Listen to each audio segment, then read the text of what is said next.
Why is it so hard to ask for help? Does that sound like you? I know that's been me, and I know why. Why is related to fear. So let's unpack the fear and everything that goes behind why asking for help is so hard, as well as then what the benefits are for when we do ask for help.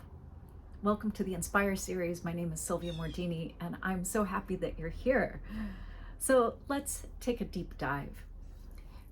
If you have struggled with asking for help, it's so often because of fear. But fear of what?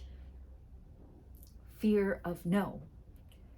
Fear of receiving the no as a form of rejection and personalizing that rejection, internalizing the rejection as if somebody tells us no, it's about us.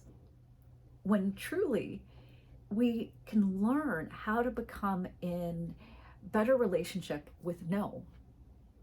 Asking for help is hard. It is hard, especially if you've had trauma and you've developed an ultra independence. You've been rewarded for looking like everything is fine and you're so strong and you always have things under control. You're the one in your family that is the good kid that like always has to help everybody else and can't go to your parents for support because you're the one that always has it together. Or maybe it's in your job, maybe it's been in a relationship, but just because someone looks like on the outside that they have it all together doesn't mean that that's the reality. So ultra independence forms, and we start to put conditions on when we could ask for help, who we could ask for help, what degree of panic, anxiety do we need to meet as a threshold in order to be able to ask for help. But what's underneath that is the no. So we've learned how to over rely just on ourselves. You know, if I want something done, it's just about me. No one is going to support me.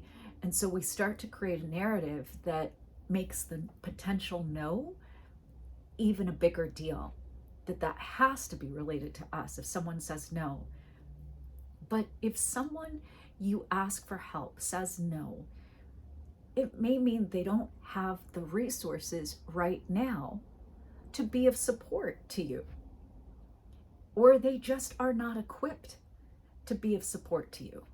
The no means ask someone else, right? It is not about you. That no is a helpful resource. And that doesn't mean that we should give up and then say, you know what, when I ask for help, no one ever responds in a positive way. And believe me, I have been there. I created such a powerful story that I convinced myself that that was true. Whenever I ask for compassion, support, no one but no one shows up for me. And although I had collected some data points, it doesn't mean that it's an absolute. But the story was strong, and I've had to work really hard to understand that what I was afraid of and what you may be afraid of is the rejection of the no. But we can heal that and come into right relationship with no, because it has nothing to do with you and your heart. So another reason why it's so hard to ask for help and support is this fear of being found out, of people realizing that we've been an impostor the whole time, that we actually don't have it all together, that we are not as responsible as what people think, that we do feel overwhelmed, we are experiencing anxiety, we're not as calm, relaxed, chill, easeful as what we may appear to be. And so that fear of this imposter syndrome setting in, like, if I ask for help, people will know that I'm not perfect, that I'm not the actual story that I've made up or myths that I've put out there in the world describing who I am, that I'm actually different from that. So then how to move through that is to really delve into your own authenticity, that vulnerability requires courage, that who you are as a person with the full spectrum of emotions and conditions and experiences, that it's not that you're an imposter, it's that none of us can maintain that constant state of just being so completely together, because that's just not the reality of things, right? So here's the thing: when we feel like we are in this perfectionistic view, then we can look at what reality is and write it down. Write down who you really are. What is the identity that you think that you have, so that you can see that this is who you are and start to project that into the world rather than trying to live into a lie. The other part of that is, in perfectionism and asking for help, is that people will find out you don't know it all. But if constantly, your whole life, people always come to you as the one that has the answers, whether it's your family dynamic, family of origin, or work, or even in your neighborhood, that you know it all, you have the answers, the MacGyver of like all life, the guru of everything, then it's going to be really difficult, because you'll feel like you're letting down this illusion of who you are. And then people will now know that you don't know it all and that you're imperfectly perfect, like the rest of us humans. So let's look at now what is to be gained when we do ask for help. Number one, if you've been stuck, literally sitting in the question mark on the razor's edge, and neither forward nor back, but just that teetering, this is an opportunity when you ask for help to get unstuck and start moving forward, get the momentum going again. And that's enormous. Another reason is to get out of a state of chronic anxiety. Einstein says you can't use the same mind that created the problem to solve the problem. So if you just keep looking at the situation and keep doing the same things over and over and over and over, that is actually the definition of insanity. To do the same things expecting a different result. So that creates more anxiety, and you're just constantly living from this state of anxiety. Instead, when you ask for help, we can move through that to the other side. And that's such a huge relief, right?